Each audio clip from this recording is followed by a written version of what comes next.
Okay, welcome everybody. Was anyone here for last month's talk?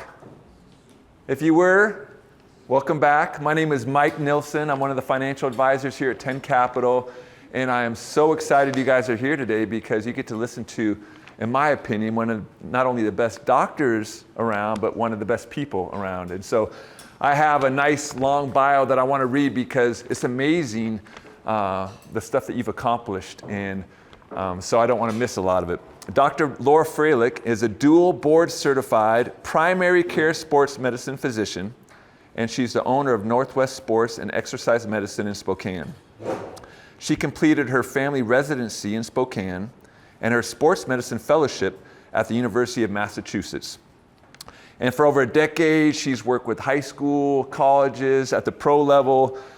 She's led medical teams with the USA Special Olympics, Boston Marathon. She speaks at medical conferences. She was an assistant, or is an assistant professor at Wazoo's College of Medicine, as well as a clinical instructor at UW's School of Medicine. She's the founder and co-director of the Sports Performance and Leadership Summit for high school student athletes, which my son Carter has been a part of, which is amazing.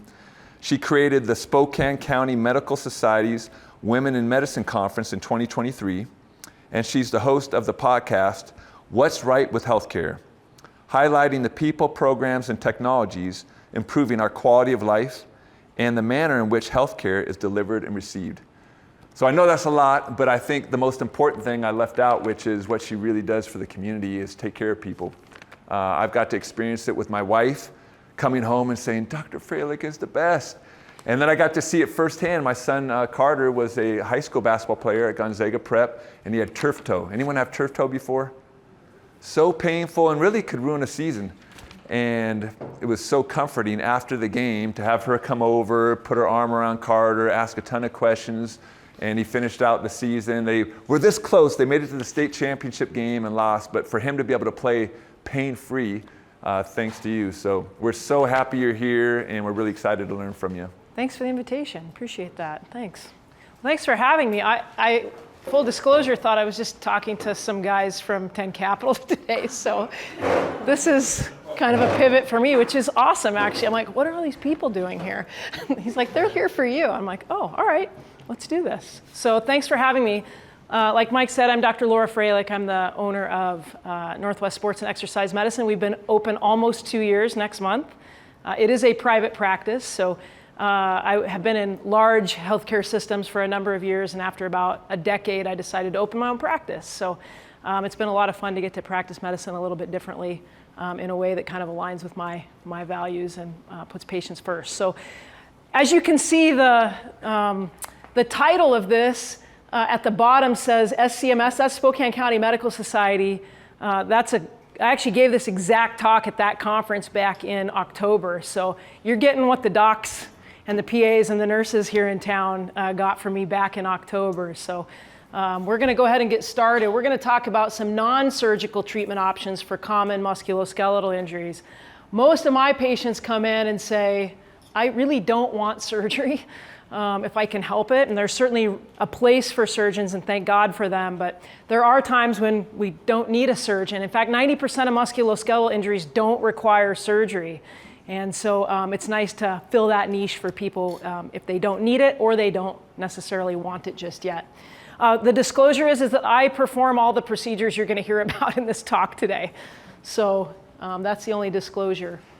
Learning objectives. When we give these big talks at conferences, we're required to provide learning objectives. So that's mainly for them. But if you have any knowledge of anatomy, this will be good review for you. And then we're going to review some of these common injuries. Perhaps some of you have these very injuries today, and that's why you're here. We'll also talk about the best practices for treating and managing these, and then identify who do you go see when you have one of these injuries. Sometimes it is a surgeon, but we've got a lot of other people out there, myself included, that you could go see to take care of these without surgery. So let's dive right in. There are a lot of common musculoskeletal injuries, but I just kind of cherry-picked the ones that I see the most commonly.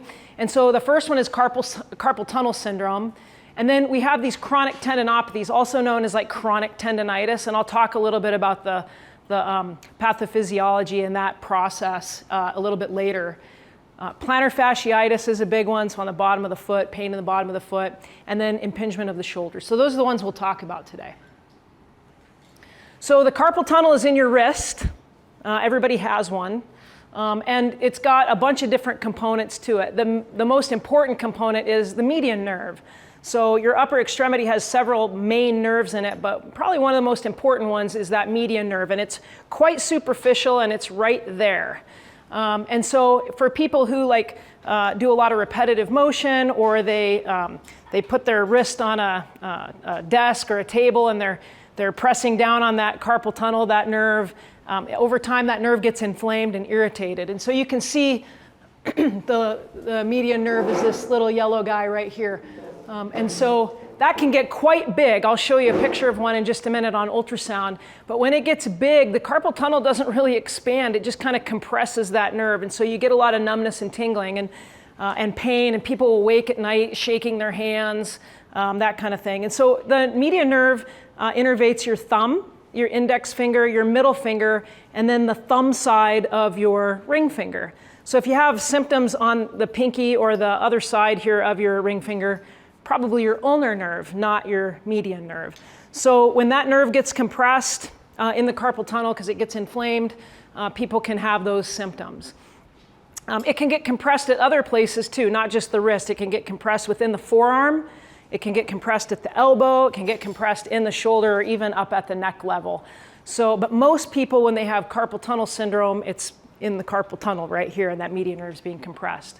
There are some other structures in there as well that allow you to flex your fingers, flexor digitorum profundus, which are the deeper ones, and then superficialis, which are the more superficial ones. In medicine, we're not real smart. We just call things what they look like or what they're near. So it's pretty easy to remember in musculoskeletal medicine. So that's kind of some basic anatomy of that carpal tunnel right there in the wrist.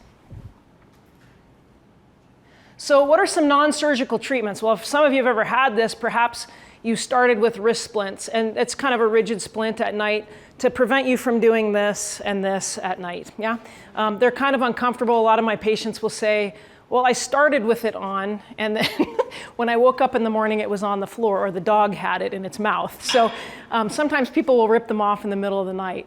But it can prevent you from doing this, which can actually irritate, as you can imagine, or compress that nerve even more. So I like to start with splints. Activity modification, this is often easier said rather than done, because a lot of these are repetitive overuse injuries, and it's due to work. And you can't just tell somebody, well, just go get a different job, right? And so sometimes we have to, walk that line between what kind of work are you doing, how could we modify your duties at work, because we do see injured workers with this, as you can imagine. So we have to talk about that. Physical therapy is actually really good. Sometimes it's mechanics. And sometimes our physical therapy colleagues can set up or rebuild or reproduce a person's workspace. And so they'll take a picture of their workstation and then take it to physical therapy, and the physical therapist can rebuild it almost to a T, and then go, oh, you need to lift your desk up, and that will take care of it, or you need an ergonomic keyboard or something to that effect. And so, and then they'll have them do exercises and whatnot, and sometimes that can help quite a bit. We can do an ultrasound-guided injection. I'll show you what that looks like in just a second. So ultrasound is amazing. It's not X-ray, so there's no radiation. I use it all the time in my practice. Yes, they use it for babies too. We don't do that kind of medicine at our clinic, but we can see what we need to see. I kind of liken it, I call it a poor man's MRI. We can see a lot with it. We just can't see inside a joint, but we can see everything else, which is really useful when we do these. So we can do an injection. We lift the ligament that covers or is the roof of the carpal tunnel up off of the median nerve, so it kind of reduces the pressure on that nerve. And then we can throw some steroid around the nerve and kind of knock down the inflammation around it. So that can be very beneficial for patients. And then finally, we can do a carpal tunnel release. I just did one before I got here, so I just finished up in the procedure room and then hustled over here to do that. And it works really well. It's very easy. I'll show you a video of that in just a minute. And a lot of people don't know about it. Usually when people hear about getting a carpal tunnel release, they hear about surgery, right? And that can either be done endoscopically, like with a little camera, or they have to actually just open you up and do it that way. But the reality is we have this technology now where you can get people back to doing what they love to do in as little as 3 to 5 days, which is really cool. So you don't have to be in a splint and have stitches for 6 weeks and all those things. We can get you back to doing what you want to do pretty quick. It's a very small incision, no sutures. I just put some steri strips across it, and I'll call the patient on Monday and ask them how they're doing, and hopefully they're back to doing what they like to do. So this is a little blurry because it's kind of big, but the red arrow at the top there is the median nerve. So that, I'm going to use this as the pointer. So this big thing right here is the median nerve. And then this thing over the top here is the transverse carpal ligament. That's the roof of the carpal tunnel. That's what's compressing the nerve. You can see it's really close to the nerve. And then that's my needle coming in. And I just put some medication around this thing. That's a little bit of numbing medicine around it. It lifts this roof up off of the nerve, and then I can put a little bit of steroid around it to reduce the inflammation there. And people do amazingly well with this. Sometimes people just say, well, I've got things to do. I can't really have surgery until the fall. And so this is kind of like duct taping it, right? We'll just say, okay, let's do an injection, give you some relief. It might last 6 weeks. It might last 6 months or longer. And so that buys people a little bit of time. And so that's what that looks like. This is actually the device. The pointer is the device. So this is the device we use to release the carpal tunnel. So it's right here. And so this is a nice ultrasound view of the carpal tunnel. So this median nerve right here is quite large. The roof of it, or the transverse carpal ligament, is over the top. And this is a bone in the wrist. And this is the radial artery, and the ulnar artery is up here. This is where we make the cut, right here, through that transverse carpal ligament. We want to stay between the median nerve and the ulnar artery. So we make that cut right there. And I'm going to show you a video of this. We'll see if this works. So the patient comes in and is going to lay down. Doesn't that look weird? It's kind of, yeah, it's weird. She comes down, she just lays down, puts her arm out like that. And then we clean the wrist. I don't use betadine or iodine. And then we look at it with the ultrasound, and we mark where we want to make our incision. It's literally just like a little stab wound. It's not a big cut. And so you can see the transverse carpal ligament here. That's the nerve. There's the ulnar artery. So I numb it up. And then over here is the ultrasound view. So we advance the needle and numb up that whole area with some lidocaine and epinephrine. And then we make a very tiny incision. And then we insert the device. And it goes underneath that transverse carpal ligament, that big white band of tissue right there. And then there's a little blade that comes out after we inflate the balloons. So here are the balloons to kind of hold it in place, hold the device in place. Median nerves on one side, ulnar arteries on the other side.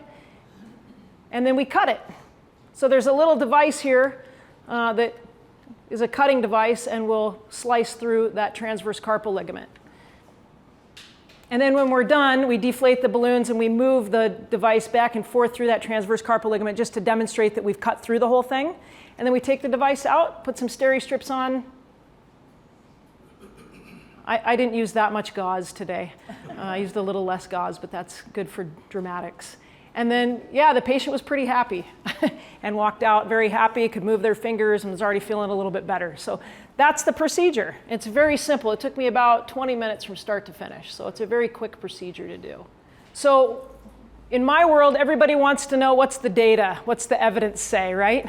Because I'm a very evidence-based, data-driven physician. I'm probably last to the party on a lot of these because I really have to be convinced that this is a good idea before I'll offer it to my patients.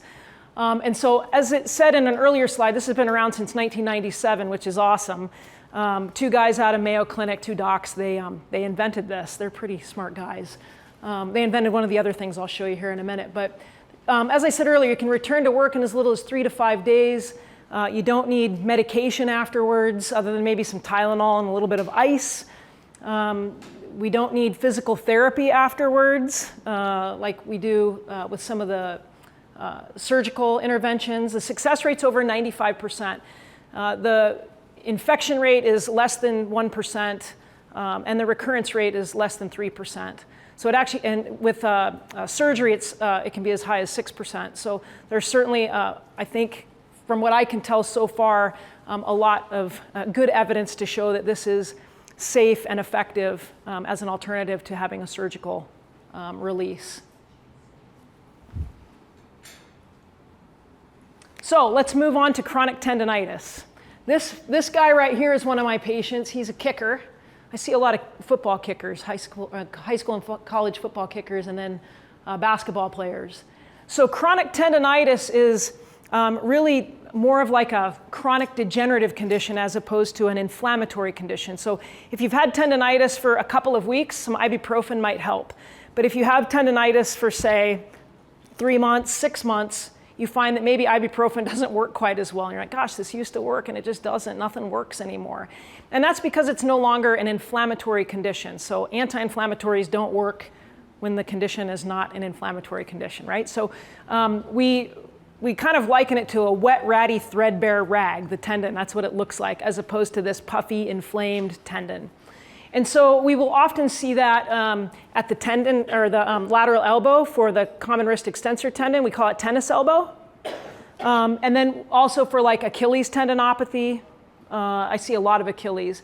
And then patellar tendinopathy, so that patellar tendon right there below the kneecap. What are the causes? I mean, this is pretty obvious, right? Repetitive motion, so like a kicker. Yeah. Improper mechanics, so maybe having weak butt, hip, and core.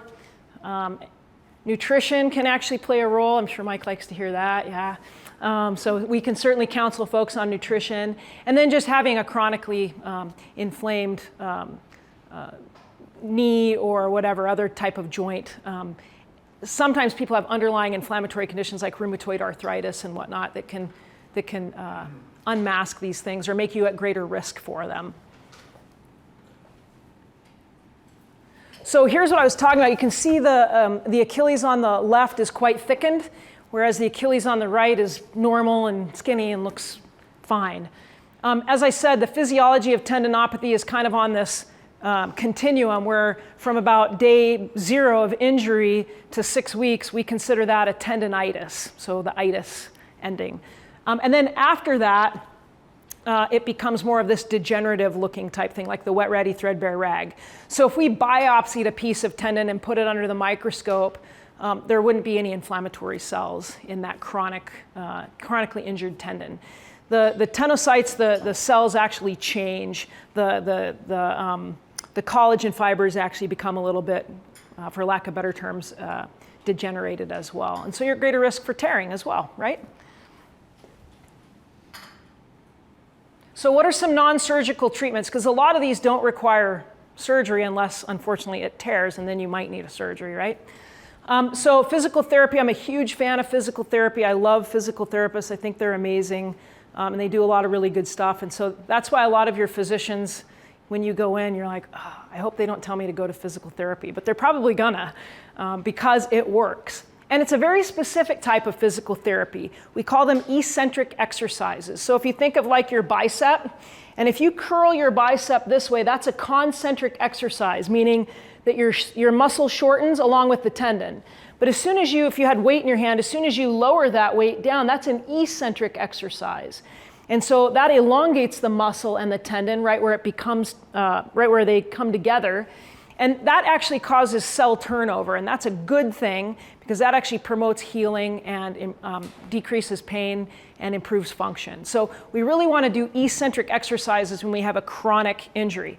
Another good example is if you've ever had Achilles tendinopathy, they'll have you go up on two feet, right? And then have you slowly lower down on one leg. So we're elongating the calf and the Achilles, but the muscle is contracted. So that really helps with turnover of the cells right at what we call the myotendinous junction, where the muscle becomes tendon, and can really be beneficial in rehabbing a chronically injured tendon. Chiropractic therapy focused on mechanics. I didn't used to be on board with the whole chiropractic thing. They kind of scared me. The first time I ever saw somebody get a neck adjustment, I thought they killed the patient. I was like, I think they're dead. It was really scary for me. And then over time, I learned more and more about what chiropractors do, and there's some really good ones out there. that do a lot of good things for people to get them moving again. So with the right chiropractic therapy, they can get muscles to turn on again that otherwise have shut off, and can get people back to doing what they love. And then certainly we can do an ultrasound-guided tenotomy, which I'll show you in just a moment. And that's where we essentially pepper the tendon with a small needle and we make it bleed. That's good because it recruits platelets to that area, and platelets have all kinds of growth factors and healing properties. We'll talk about that in a minute as well. And then we can also do shockwave therapy, or what we call extracorporeal shockwave therapy, which is with ultrasound at a high speed, high frequency, and it promotes blood flow and reduces inflammation. So we'll talk about that as well. I recommend avoiding steroids for chronic tendinopathies, especially for like your lower extremities, so like your patellar tendon and your Achilles. It will weaken the tendon. It does something to the collagen bonds that give a tendon its tensile strength and puts you at significantly increased risk for a rupture. I've seen this happen not just a few times, unfortunately, and then they do need to have surgery. I've seen it happen at the elbow, I've seen it happen in the Achilles, patellar tendons, even the shoulders. So we gotta be really careful with steroid use in chronic tendinopathies because it's already a weak tendon. NSAIDs, non-steroidal anti-inflammatory medications, they don't really work, right? Because I said this isn't inflammatory, it's chronic and it's degenerative. Immobilizing it, I'm not a big fan of immobilizing these. Sometimes we'll put people in a boot for a short period of time, but typically we don't want to immobilize things. We want to keep things moving, especially like in a shoulder. You don't want to develop a frozen shoulder. So we want to keep things moving. That's why we want you in PT, where they can kind of help guide what you do. And then surgery, I put an asterisk next to it because most of these don't require surgery. They're not going to go in and do anything other than maybe debride it a bit. And most surgeons don't want to see this stuff. They want to fix things. This isn't really something you fix with surgery. So we don't do surgery for these. So let's talk about chronic plantar fasciitis. This right here, I'm going to use my pointer again. This right here, so this is the top of the bottom of the foot. And so as we move down, this is the arch, and this is the bone. So this is like the bottom of the heel. And so this thing right here is the plantar fascia. This whole thing right here is all plantar fascia. And so this is a very thickened plantar fascia. So we'll measure this typically when somebody is coming in with symptoms. And if it's greater than 4 millimeters, it's considered a thickened plantar fascia. And if they have symptoms, it's chronic plantar fasciitis, or what we call fasciopathy. So the most common cause of heel pain is plantar fasciitis. I've had it before. I don't know how many of you have had it, but it's pretty miserable. And so I won't go into the other stuff about type 1 collagen, but the bottom line is it's not elastic. I kind of liken the plantar fascia to a strap of leather that does not stretch very much. And so as we get older, our arch kind of flattens out a bit, but that plantar fascia does not give much. And so it can cause a lot of pain right where it attaches on the bone, right there in that ultrasound picture. So what are the treatment options? It's really similar to those for chronic tendinopathy, whether that's physical therapy, I'm a big fan of that, chiropractic therapy, perhaps to help mobilize that ankle joint. There might be some stuff up the chain that needs to be worked on. And then orthotics can be helpful based on the shape of the patient's arch. Especially if you have a super high arch, it's good to get a custom orthotic as opposed to something off the shelf, just because nothing's ever quite good enough for us folks who have a high arch. And then tenotomy, I'll show you that in a minute. PRP, platelet-rich plasma, as well. I'll talk about that more in a minute. And then shockwave works really well for that as well, and I'll show you a picture. Which way am I going here? So that's me doing a tenotomy using 10x technology, and I brought these two in. So this is the device. And so this one is for tendons. There's a little needle on the end there. And then this one is for bones. So I can shave off like a spur on a bone using this device. You can see this one's a little bit squattier and shorter, right? Because it needs to be a little more robust to chip away at bone. And so if you look at the end of it, it's got a water in, a water and garbage out, and then an electrical supply. And so I kind of liken this to a jackhammer with a power washer on top. So we can break up that calcification, wash it out, and then aspirate the pieces out. And people do really, really well with this. So it promotes blood flow as well. This device is called 10x. The one in the blue there, the blue one there is called 10Jet. I just happen to use 10X, but it works really, really well. So let me show you the video here about how that works. There it is. So this is actually the unit that we use to kind of dial in, how much energy we want to use. But we make a little nick in the skin, kind of like we do with the carpal tunnel, just with a little blade, and then slip this device in through the skin. And then you can see there, the ultrasound at the end actually emulsifies the degenerated tissue. So it has a predisposition for lack of better terms, diseased tissue, and leaves the good tissue alone, and then washes that out.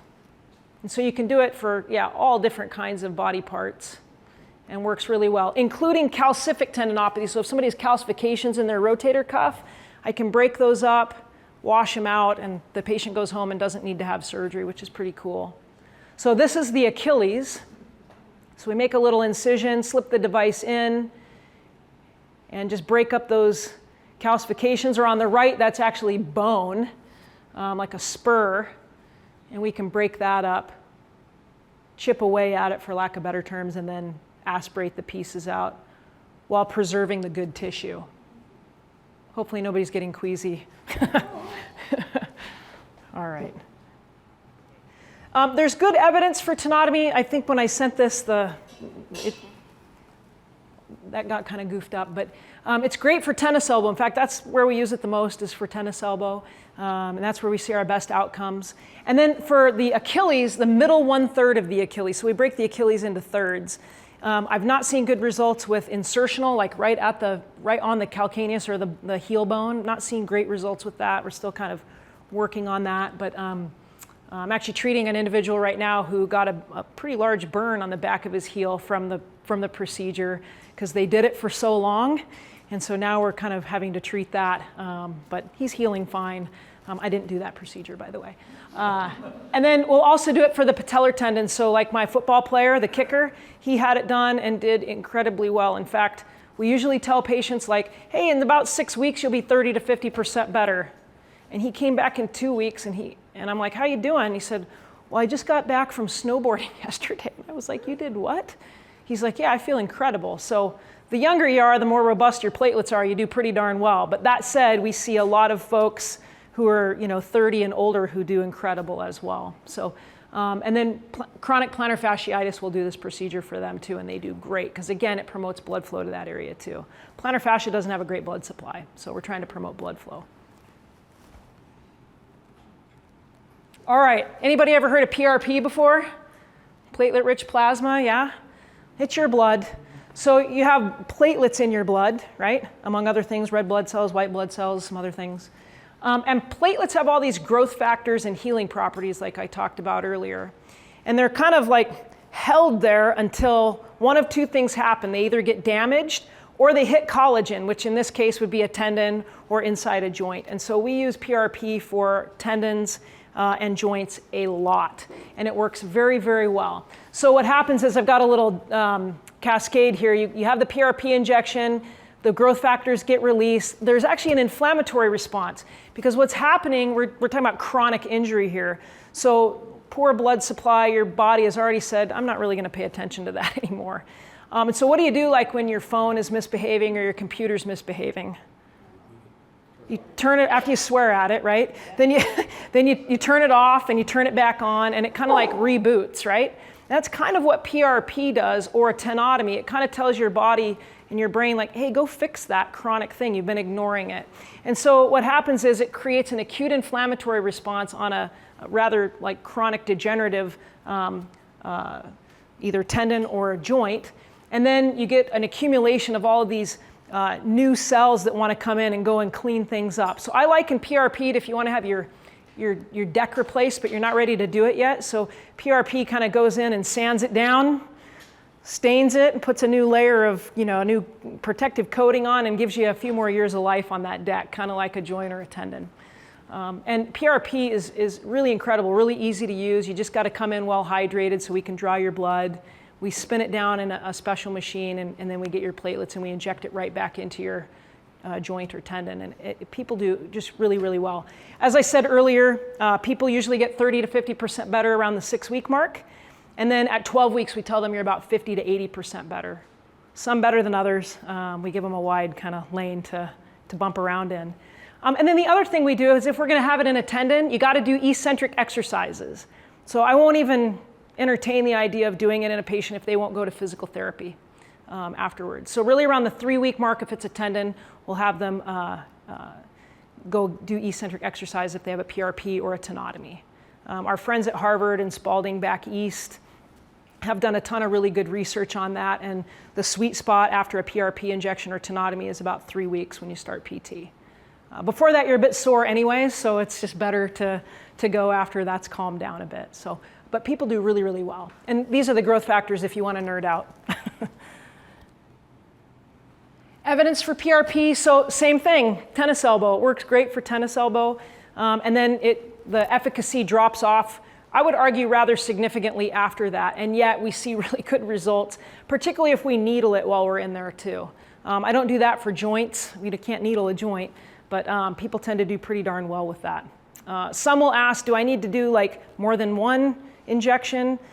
The sweet spot for the number of platelets in 1 milliliter is 1 billion with a B. And so depending on where you go, there's no standardized kind of way of procuring PRP. And so you might be asked to pay $2,500 for a PRP injection and you get 5,000 platelets. You might go somewhere else and get 1 billion. It just kind of depends on the system. So it's important to ask, what type of system are you using? Just to make sure that you're getting the adequate number of platelets. Sometimes we'll double spin it. So we'll spin it once and then take that little bit and we'll spin it again to make sure we get highly concentrated platelets in the amount of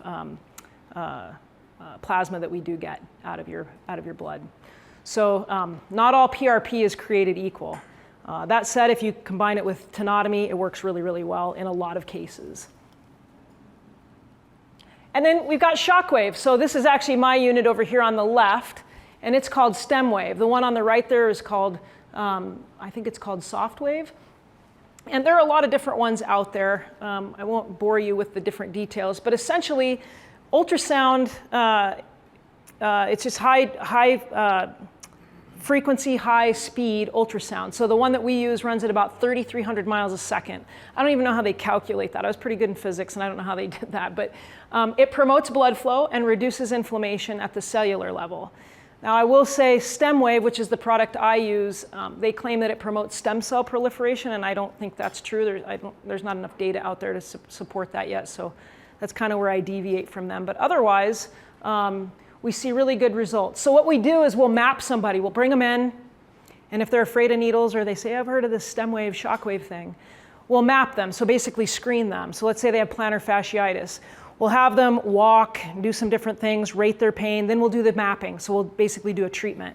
And they'll tell us where it hurts the worst, and we'll map it, and we'll do the treatment. And then we have them do those same things again, walk and whatnot. And if they get better, then they're a good candidate for it. If they don't get better, they're not a good candidate, so it's not ideal to keep them coming back if they're not a good candidate for it. We just do something different. If they are a good candidate, we recommend like twice a week treatments for the first 2 weeks and then once a week for 4 weeks thereafter. Most people start to feel some significant difference around that 4th or 5th treatment. They don't need to do PT in between or anything like that. People can do pretty well. But again, promotes blood flow and reduces inflammation. That's really the idea behind shockwave. In the state of Washington, I don't think chiropractors are allowed to do it. Doctors and I think physical therapists are allowed to do it. So I was the first one in town to bring in stem wave, and WSU now has one down in Pullman, which is really cool for their athletes. I think that's awesome. Contraindications would be history of cancer, because we don't know what that does to cancer cells, so we don't want to experiment on people. If a patient has hardware in that area, we can't do it. So like if you've had your knee replaced and then you still have knee pain, we can't do shockwave over hardware. If you have an implantable device near it, or if you have like a defibrillator, if somebody has a defibrillator, or an implantable device here, ICD, but I'm working on their Achilles, I'll do that. But if it's their shoulder, I'm not feeling lucky enough to do that. So we steer clear of that. If a patient is usually under the age of 16 or if their growth plates are open still, we don't quite know what that does to growth plates, so we kind of steer clear of that as well. So some of our high school athletes love this, but they usually have to have their growth plates closed, or I can't do it near a growth plate. But those are the big risks or contraindications. So as I said, it promotes blood flow and reduces inflammation. Like I said, I won't bore you with the different types, but there's radio-focused, high intensity versus low intensity shockwave, because not all shockwave is created equal. And what's the evidence? Well, you're noticing a pattern here. Tennis elbow. Again, tennis elbow is really responsive to this, and the data suggests that shockwave is really good for tennis elbow. Anecdotally, just from my experience, we've seen it work really well for plantar fasciitis, rotator cuff, even low back. I've got some low back stuff that's working really well, responding really well to this. And then, knee osteoarthritis. It works great for knee osteoarthritis too. I've seen some people hobble in, and after their 8th visit, they're doing incredibly well. So yeah, we see a lot of really good results with this, and it's non-invasive, doesn't really hurt, just makes a loud tapping noise. Lastly, shoulder impingement. Moving good. Shoulder impingement. So this gal actually was serving high tea in Scotland when I went there this past September, and I was like, oh, good thing you're young, because your shoulders are going to hurt if you have to do that multiple times a day. But it's due to repetitive overuse. You can also have a downsloping of the tip of your shoulder blade, also known as the acromion. And so that can just predispose you to not having as much room in there to be able to do this. You can have bursitis in your shoulder. You can have a rotator cuff that's torn or thickened. It just doesn't provide a lot of space in there. So reaching up overhead is painful. You can also have calcific tendinopathy. So you can have like calcifications in the tendon of the rotator cuff, and that can cause impingement. Non-surgical treatment options. Again, here's a pattern. Physical therapy, I love it. Usually some mechanics can be an issue. So if you just improve posture, shoulder blade motion, those types of things, you can get away with nothing else but just physical therapy. Chiropractic therapy is great for this. Modifying activity, so sometimes we'll shut somebody down if they're a thrower, or we'll tell them, you really can't do like a overhead press, those types of things for a bit of time, or these are a killer. These lateral lifts, these are a killer for that. PRP works really well for this, and then shockwave can also work well for this. So I put here, what about steroid injections? Well, in the last 2 years, there have been some really great articles that have come out about PRP versus steroid. And if you go to an orthopedic surgeon, they'll usually just inject it with steroid till it doesn't work anymore, and then they'll do surgery, right? The problem with steroid is that it degrades soft tissue, so it breaks it down over time. And so people are looking for something else. And these couple of studies that just came out last year, and there are more coming out, have shown that PRP is actually better for and quite effective for like bursitis and rotator cuff injury compared to a steroid injection when you weigh the risks and benefits. So for example, bursitis, if you inject steroid into a bursa, you do awesome for about 6 weeks, and then it starts to wear off. If you inject PRP into that same bursa, it will start to really take off around the 6-week mark and then give you quite a bit of mileage. I've had it done myself, and it works incredibly well. Most of the time you only need one. Sometimes, as I said earlier, you'll find people that tell you got to do a lot, but most people just need one if they do physical therapy with it. So there's good data to suggest that steroids are starting to fall out of favor. I hardly do any steroid injections anymore. Here's some more evidence for shockwave as well, kind of the same idea, especially compared to steroid. So last slide. So who are some other people you can go see if it's not surgical, which like I said at the beginning, 90% of musculoskeletal injuries are not surgical. You can come see somebody like me. I mean, there are a lot of us in town, actually. I kind of feel like the old lady on the block. Like I feel like I've trained most of the sports docs here in town now, which is I'm proud of. They're all really good. You can go see a physical therapist, a chiropractor, a nutritionist. I'm starting to get on board with naturopaths. There's something about like eating a low or an anti-inflammatory diet or a Mediterranean diet. There's some good data to back that up. Acupuncture, I don't understand how it works, but it's been around for a long time, and it seems to work for a lot of people, so I don't think there's any harm. Certainly massage therapy can help. You can go see a functional medicine doc, Sometimes you need to go see a rheumatologist. Sometimes you've got some kind of underlying autoimmune inflammatory condition that rheumatology needs to help get under control, and then you can do quite well. Physical medicine and rehab docs, they work mainly with the spine and chronic pain. They're very, very good. I don't know how to do spine injections, but they're very good at that. Spinal cord injuries and such. And then athletic trainers. I love athletic trainers. I work with a lot of athletic trainers, being a team physician for different things and have over the years. And they're amazing. They know these athletes better than anybody. So it's been fun to work with athletic trainers and have them to partner with us to get athletes back on the field. So what are the take-home points? Excuse me. The anatomy and physiology of musculoskeletal injuries really hasn't changed over the years. That's one kind of common thread. Just how we treat it is what has changed over the years as we've learned more about them. And conservative therapy we're finding is much better in the long run. Second, carpal tunnel release under ultrasound guidance is safe and effective as an alternative to surgery. You can get back to work a lot faster or to activities if you're not somebody who's working anymore. We want to avoid steroid injections, particularly in tendons, and even in joints because it degrades the cartilage faster, degrades the soft tissue faster than with PRP. The risk certainly outweighs the benefit. Impingement, often shoulder impingement responds really well to conservative therapies, really well. And then finally, there are several excellent resources out there other than surgeons. Again, we love our surgeons, but they don't want to see things that aren't surgical. So we only send them stuff that they can fix with surgery, and they're really good at it. So I know that was a lot of information. We started a bit late. Any questions?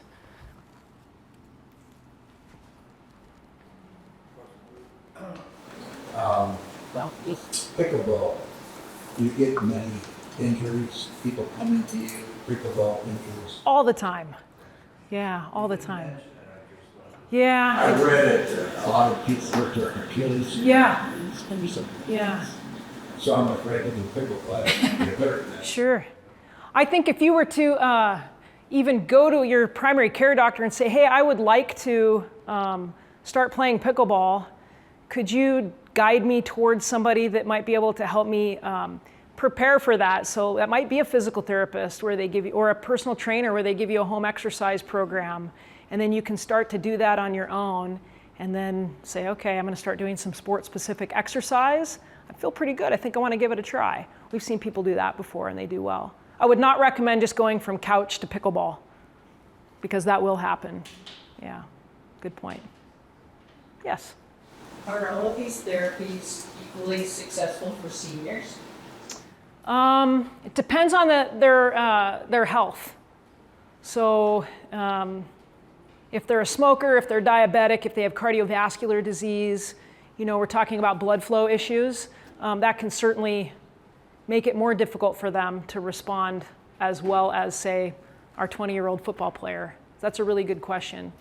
That said, I see a lot of people over the age of 70, and they do really, really well with a lot of these treatments. But they're also on board with physical therapy and staying active and staying moving.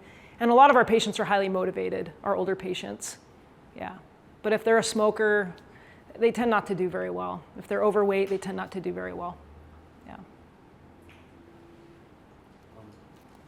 I'm a athletics person, and I've done most of those things. Yeah. Not done, but I've had most of those problems. Yeah. But I'm trying to develop a pre-look 10-year thing just to warm people up Yeah. for a job. Yeah. Do you have any recommendation of what I could do? Yeah, I'm a big fan of Tai Chi. Like, Tai Chi is awesome. And I always joke with my medical students and residents and fellows that on their board exams, if the answer is ever Tai Chi, just don't even read the question, just pick Tai Chi and move on to the next question because that's the right answer every time. Tai Chi is awesome, and it's about balance, it's about breathing, it's about core. What do we all worry about as we get older? It's not about necessarily tearing our Achilles or our rotator cuff, it's about falling, right? And Tai Chi decreases that risk significantly. We know that, promotes cardiovascular health, flexibility, all of those things. So I would recommend just Google Tai Chi and get a quick little YouTube video. It's awesome. Yeah, that's a good question. Any other questions? We give Dr. Fralich a nice hand. Thank you.